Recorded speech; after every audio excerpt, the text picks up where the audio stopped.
Welcome to the J3U University podcast. I'm your host, John Jewett. And I'm your co-host, Luke Miller. Our mission is to elevate the physique coaching standard and deliver the highest level of competitors to the stage. Let's jump into today's episode.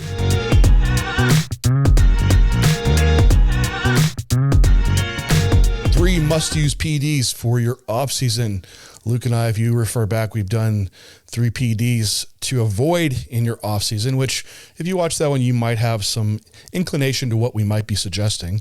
But we're going to dive into the ones that we really think are the baselines that are probably the essential ones that are going to make the backbone of everything you're going to be doing as you escalate up to the highest level. Things don't get overly exciting, but it's what we should be still just nailing over and over. So eventually people do get it and stop using all these exotic, not fun research products. So anyway, Luke, how's it going today? Yeah, really good, man. I'm excited for just like everything we've got going on. And the conversation for today, I think is, I don't want to call it an oversimplification, but maybe a better understanding of like the big impact pillars or movers that move physiques up to the highest level. That we don't have to complicate the PED side and overcomplicate the PED side with these 9-letter peptide type stuff alongside the basics, and that if we just understand the primary pathways in which we're trying to influence with this side of athlete development, then we can really focus and hone in on the other aspects that make good physique athletes. So I think this will be a good, hopefully, eye-opening episode of what's actually needed to progress a physique with this side of the equation and kind of some of the whys behind it as well. Did you ever get into like a stint of going down the rabbit hole of something like overcomplicated that you just shouldn't have gone there and realize like retrospectively that it just was kind of fruitless? Yeah, I think it was probably before, it was my early days of bodybuilding, like just polypharmacy without understanding of why the polypharmacy was there, right? Like usage of multiple different compounds and multiple different orals at the same time that looking back were so very similarly mechanistic wise that it was like almost pointless to take these in these different settings, or classifying compounds, right, as like all-season drugs or whatever it might be. But the overcomplication side of the perspective more so came like as I got more knowledge within this realm, looking for something that everybody else wasn't doing. And I think that's kind of where, like, when you start going down these research rabbit holes and reading papers, and especially while I was in grad school, like you're around research papers all the time in grad school, especially with where I was at grad school. So like your inclination to read that type of stuff is even higher. And so I was just kind of going down these rabbit holes of all these different potential peptides and compounds of like, never really fully plugging them in, but just like looking for that thing. And in reality, that thing was consistency, progression of the basics, and honestly, learning how to train. Even after training for 7, 8, 9 years, like that ability to provide a stimulus becomes so high. But yeah, definitely searched for the overcomplication, but I don't think I ever let myself go down that path too far. Yeah, I was there. Like when you're younger, it's still foreign to you. And so there's interest there, and you're already training. You can already do that, but there's like the unknown of what do these things do. So you try to like find every single thing out about them, and that because they are like stouted to be, or, you know, to be like these amazing things that could be occurring. Like when I was looking around at that time, it was all pro hormone based, right? So you could go in a supplement store and buy these things, which they had just, you know, nice names for them. Like they were designer steroids or pro hormones, but at the time these were actual oral steroids that just weren't on the specific like banned list that, you know, that they have laid out. So you had these like compounds that like never came to market that were being brought out. Like a common one now is Superdrol. Back then it was coming over all kinds of different products, or there was Haladrol, Epistane. Then there was all kinds of derivatives from that. There was some type of like transdermal Trenbolone metabolite. I remember that was out too. And so you were like trying to sort through all these, which who knows? It was so hard to decipher back then, but I would try to learn everything about them because they were so interesting.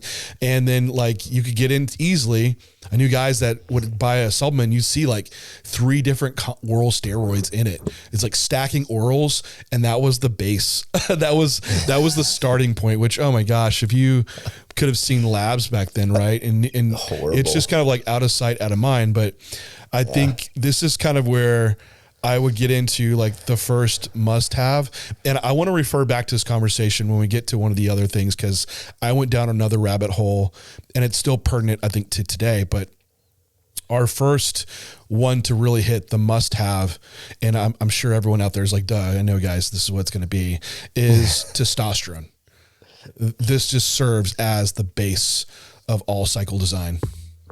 Yeah, I think it's understanding too, like testosterone relative to the need of the athlete. Like I hate labels, and sometimes like we get this in our sales calls with Zach. Sometimes Zach will have like, you guys are the low test guys, or you guys are the whatever high DHT derivative guys. It's like, no, it's like compound stat design relative to the needs of the athlete and relative to what they can tolerate. And so I think the reason, like the no duh, it's test is the base, but the reason that you start there is because it's based off what the athlete can tolerate in order to maximize the benefit from the test side of the equation.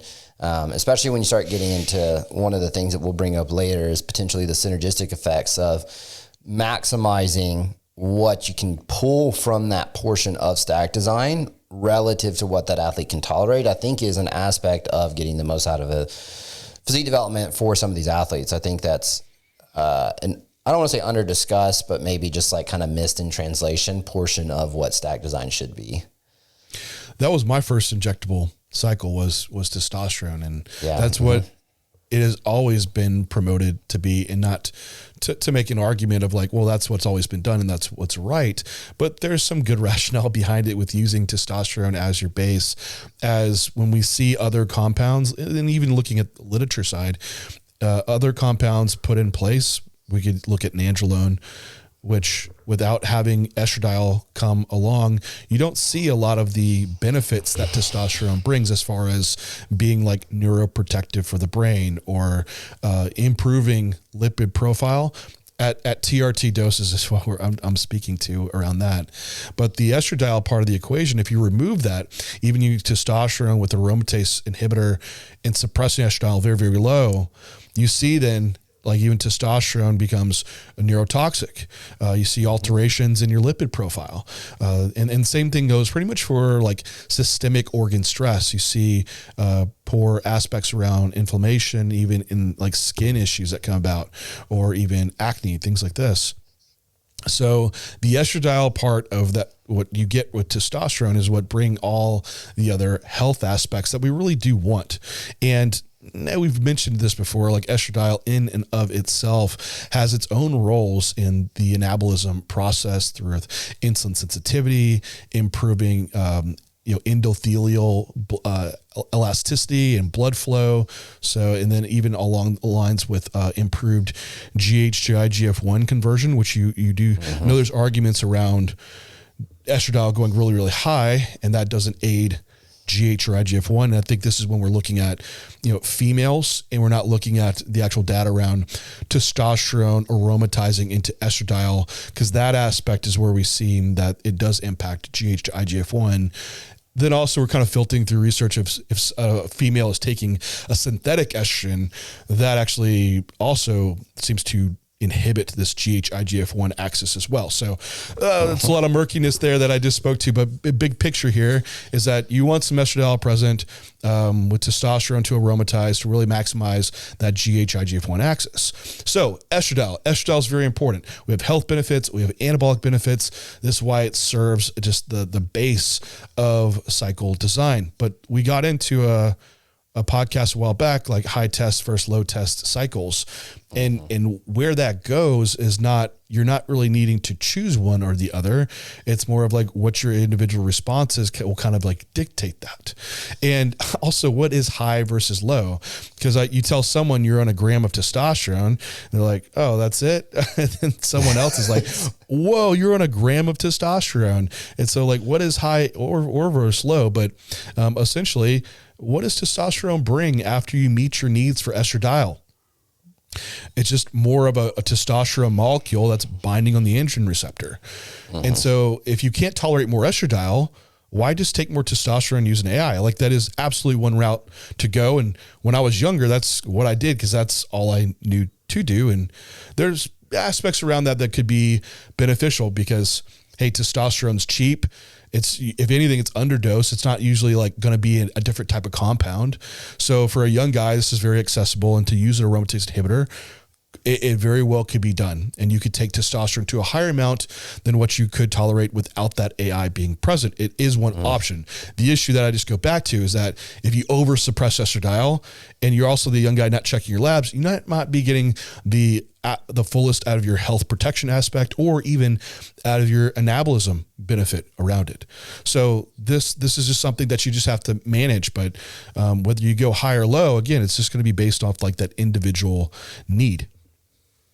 Yeah, and I think your point of like the lab work side of the equation, I think just it's rare to find the person who's going down the route of cheapest PD by doing test AI setups is also following up on the lab side of the equation to make sure they're not suppressing estradiol. And I think that's kind of where, when you kind of point to the second staple of, or the second must use for like maximizing an off season, you have to start to go the direction of Primo/Masteron in that category of you're improving your ability to handle a net total milligram to meet your needs in order to progress. I think it's just unavoidable. And I think it's something that you can start to work in fairly early if you have access. But I think that's kind of where at some point that person's going to have to pivot. And we talked about this in a previous episode, like the budget side of bodybuilding is not discussed. But if we start to talk about the budget side of bodybuilding and as you progress, this is one of the places where the budget has to start to increase as you get further and further into your career. Yeah, definitely. I was very much unaware of what it was going to take when I was first starting using gear, because like the prophylactic supplement side and the lab work side was just not there.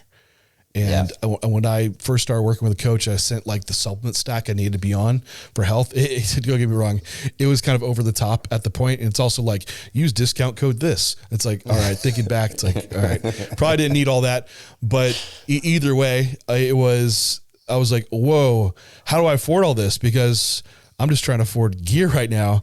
And then also lab work added on top of it. Cause you're right. Like a lot of it just isn't factor in. And really a lot of that other stuff's more expensive than the gear itself for like earlier on usage and how much you actually really need to be using. So I don't think it's just like terribly expensive. I know when you bring up Primobolan, be like, I can't afford Primobolan. It's like, it's not that much more than some of the other compounds for the type of dosages that you might be running. But I think Primobolan would be like my ultimate second compound pick, being that it's probably, we're looking for a compound with the greatest divorce from the androgenicity sides. We want just like basically pure anabolism. We don't need any more estradiol. Definitely don't need at this point any more DHT. And Primobolan's not it is a DHT derivative. It is not DHT. And pretty much with this case, like around like, oh, you need testosterone for DHT. When you're on TRT, this is more of a consideration, but what does DHT really work on is the androgen receptor. So whether it's testosterone binding, Primobolan binding, or DHT binding, you pretty much fulfill the need of total androgenicity of a cycle once your dosages go high enough. So there's really not a case of something where we want to make sure we're getting more DHT conversion. So again, this goes back, like you have your testosterone dose, you meet that estradiol need, then you bring in this secondary compound. And Primobolan fits well because we've seen in females that utilized a very high dosages with fairly minimal side effect profile around. And so you can get a pretty clean anabolism without all this off-site target action occurring. And Primobolan you can still access farm grade Primo. Think like some Turkish, Bayer amps, but again, the rarity of those, most people are going to get those. Like I can't even get these things, right? So you're usually looking for like UG Primo or Masteron could be a case. Both these being suited because they've been at some point in history utilized, FDA approved for human safety. People might bring up Boldenone as it's like kind of the cheaper option potentially and a higher mg per mil. However, there's a lot of problems around Boldenone. A lot of people don't tolerate it really well. So yeah, it's a choice, but pro and con, I still think it leans into using Primobolan as a primary constituent of like a second choice in cycle design. Yeah, and just before we get too much further in this conversation, I think we could still, just for clarity's sake in conversation, I still would classify these 3 must-use as specific to male and female. I know we have a tendency to kind of pivot into male pretty quickly, right? But on the female side of the equation, like optimizing the baseline hormone environment with some sort of HRT replacement therapy if it's there needed, that's going to be a must-use. You're going into super physiological dosing with preferably a Primo if you have access to it, but some sort of DHT derivative often. And then when we get into the third one, that'll be alongside a must use in that scenario as well. So don't think this podcast, because we tend to go down the like dosing or the discussions of escalations on the male side. Like it's certainly applicable on the female side as well, like using that bioidentical hormone and the testosterone for replacement therapy, health considerations, recovery capacity, just subjective daily life perspectives, and then matching your needs with the DHT derivative as needed as you go into super physiological exposure. Like it's a similar conversations for a lot of similar reasons. And you brought up some points already about why Primo could be potentially beneficial on the female side. So I think that's something I wanted to make clear just within this conversation. Thanks everyone for tuning in to today's podcast. Are you struggling to hit your peak on show day? Feeling lost in the off season? Upgrade your coaching game with J3 University. Our program covers everything from off season to contest prep to peak week, all based from real client results. Along with our comprehensive physique curriculum, you'll also get access to our 4 rooms with our J3U team to answer any questions you have and live Q&A sessions to further your coaching and athlete experience. We are the source of education for top IFBB pros and coaches. Join us to elevate the coaching standard at J3 University. Let's get back to today's podcast. Yeah, Primo, it's an option on the female side. I think early use, I go back and forth kind of between this because there's just pros and cons really. With still like oxandrolone on the female side being an option. One that I might be a little more preferential as a secondary compound if they needed TRT, just because of fast deployment and fast removal. Because I've seen some issues around Primobolan where, it's an anandate ester, so it kind of lingers for a bit. So if you have like a 6 weeks cycle that you're going to be on, this is really looking more like 10 weeks. Because of ester clearance. And then if you have someone that, starts to run into issues, you want to pull it out, well, you're still going to have this kind of lingering compound present with oxandrolone. It's kind of in and out. So at least you can see some initial like androgen exposure and what that actually response is. And with dosages and things being different for females, it doesn't present the same risk of like males running the oral cycle, like how I was kind of introduced initially on with my designer steroids. So anyway, that just one little like caveat around the secondary compound choice for females. But and the interesting thing, I think Masteron's gotten so popular, it seems like cost has gone up. Like the last Masteron that I got, it was nearly the same cost as the Primobolan. So cost you can almost not really argue with. There's some minor differences around the two. So which one you choose will be a forever battle, but you won't be able to find the science and literature behind it. It just comes down to results. And let's say we've had a lot of clients, a lot, using all types of different setups, and I would still put money on that there's not a vast difference between these compounds. Yep. So 100%. 21 pro cards last year, I believe. So I think we're good. But finally, GH, yes. IGF-1 axis, growth. Oh. Yeah, so let it out of the bag. But anyway, the earlier conversation of like the rabbit hole that I went down, this was 2015. So I was going into like my first USAs, and this is when peptides got popular. So everyone thinks peptides, this is the hot thing right now. Like, man, these were hot like 10 years ago, or just started to come out. So it was all about GHRP6 was coming out, GHRP2. Then you had ipamorelin, and you're using like, mod, what was it? I forget some of the names of these things. But anyway, finding different ways to combine them together to where you're like producing more growth hormone. You're not you're extending the half-life of these with other compounds, but you're having to time them like before meals. So like insulin's not present, and it ended up being like, I would need to time these things like 3 times a day. And like, but man, I'm like eating so much. How do I even do this in a fasted state? And by the time I was like done adding up the cost of what I needed for all these peptides, I could have just been taking growth hormone. And they're just, and we later kind of find out that these are not even nearly as effective as actual growth hormone. But why they are promoted so much is because you can access them a lot easier.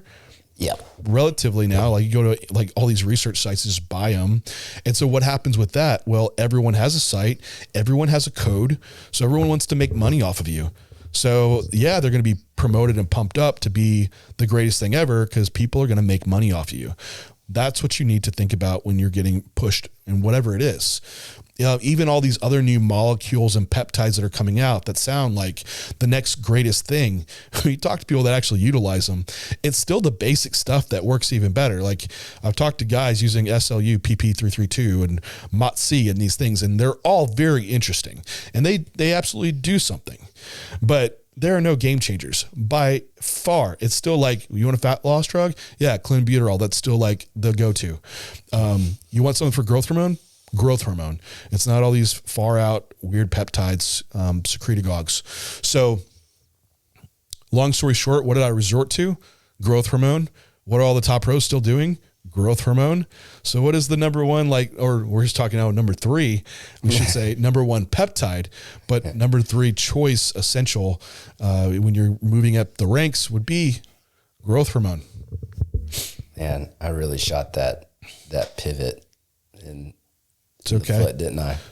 Do we put, now we can rate it like this is the S tier compound. Yeah, I know that's real popular right now, like tiering out all your peptides and anabolics, but growth hormone, it is up there for the balance between mitigating fat gain in the off season, being able to partition more towards muscle. I think that's kind of the indirect growth hormone way growth hormone really aids muscle building. But of course, through IGF-1, you can still have some aspects around building too.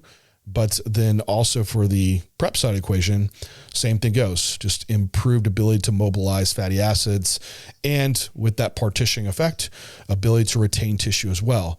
Now people say, oh, you stay fuller on prep. Well, that is just some of the water retention that's around growth hormone, which that apps like, hey, we're getting on stage for a look. So if it's fullness from water or fullness from contractile tissue, doesn't really matter. You're just looking for the aesthetics, and growth hormone can definitely bring that aesthetic look in that regard. But I really think that where this aspect really shines is through its ability to mobilize fatty acids. Yeah, and I think it's a staple as well in regards to like, it's not so much there anymore, but there used to be this veil of like, I've got to get to a certain level before growth hormone comes in. And I think that's just like, couldn't be further from the truth. Like you remember, like you're looking at the results from nationals, and I still remember the days of like NPC magazine, where you get the magazine, it's like the picture of the winners on the front, and you're looking through all the pictures. It's like, man, when I get to that level, I'm gonna start, using growth hormone as my way to air quote level up. Right. And, it's such in my opinion, a staple on the non-androgenic side that I think should come in extremely early in someone's process in regards to pulling the most out of the least. in your ability to manage phases as best as possible from the body composition side of the perspective, but also from maximizing your ability to accrue tissue. And I think this is where, when you get people on onboarding that are a little bit hesitant on that side of the equation, it's just like taking them through the education process. But man, I S tier compound, right? Like, it's scream from the rooftops, like, have this in play if you have access and affordability on it. Like, if you can devote I would rather someone take less health supplementation and take this and be able to maximize their progress on that side of the equation and manage the health through the way they manage their day-to-day metrics in regards to sleep and all that kind of a thing. Cause that's going to be more impactful anyways. Yeah. You're right. Like gosh, you could put out like a laundry list of supplements that are like negligible impact. Yeah. But you nail the other aspects and you'll see more markers move, right? Yeah. So definitely think like that could be some sacrifice there. I think more of the issue is like when you finally find the right sourcing, because people say like, oh, it's really expensive. It's actually not anymore. It's very cheap, and you very well would be paying the same as like for like one of these peptides that you get. It's just coming across the right access to that, which maybe that is where you invest in some type of quality coaching where you might make friends, and that's all I'll say about it. You know, when you make friends is when you make your networking expand and you create resources for yourself. Yeah, but for sure. You know, that's really where it is. Cause I remember like back when I was first exposed around growth hormone, the cost was tremendous for someone coming up. Like I got my first like contract. It's like, oh wow, now I can afford growth hormone. It's pretty much, it's like that covers that. But now it's not the case at all. It's kind of ridiculous how much I was paying relatively to now. But yeah, back to the point here, and what you bring up too is like, with growth hormone, you're going to be able to leverage more, get more out of the anabolic steroids that you're utilizing too. So to Luke's point, you can have some risk reduction just because of that.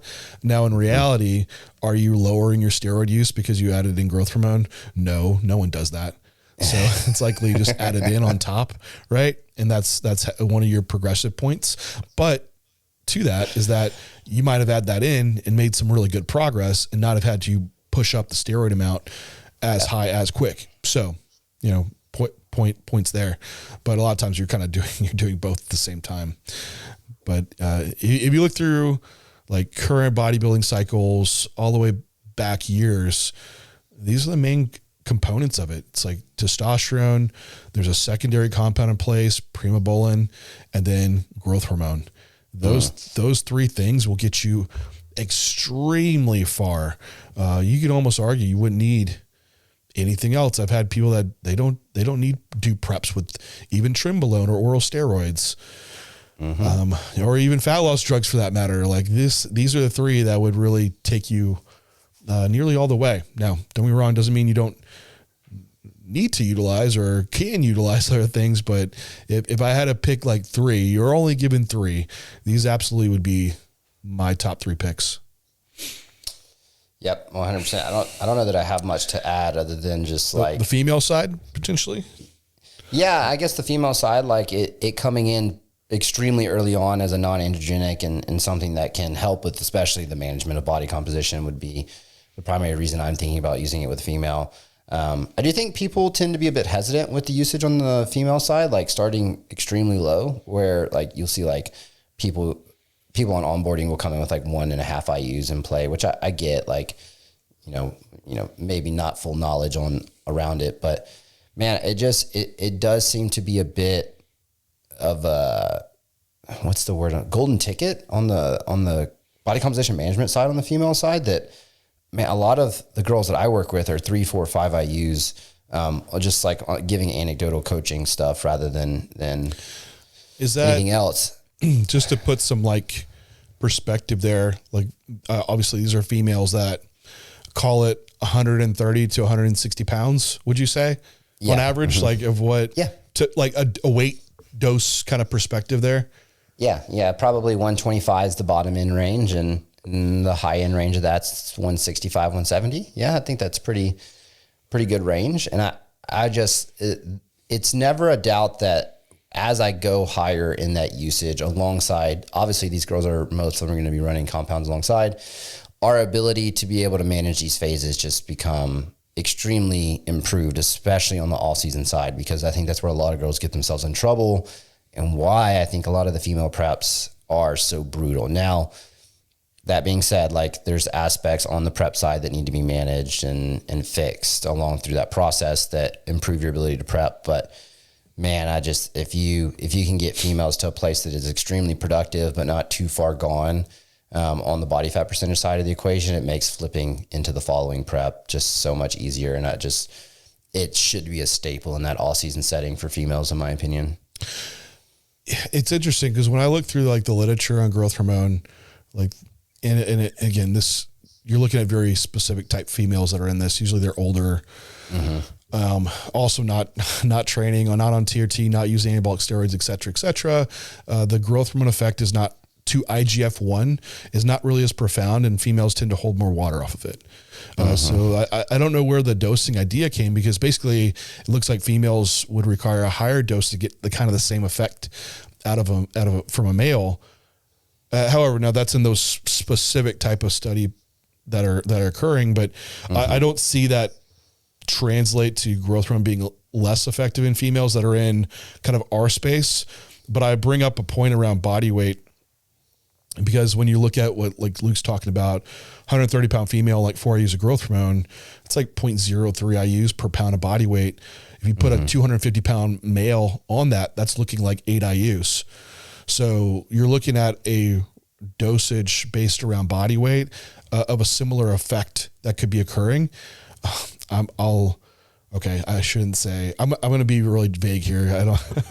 I almost like just said, yeah, this person, there was a female out in the world somewhere that I saw their labs, their serum IGF-1. And again, this whole thing on serum IGF-1 is not for this. It's like, could be kind of meaningless, but whatever. It's a reference marker here. Her serum IGF-1 was in the 400s nanogram per mil, which is like super physiological. Anything over 300 absolutely is. So it's like, whoa, she was on, like around 2 IUs of growth hormone. I'm like, this is like a tremendous response. Like, what in the world? And so what she was doing is, mixing her growth hormone and calculating it based off the tick marks on the insulin syringe when it was a very high potency mix.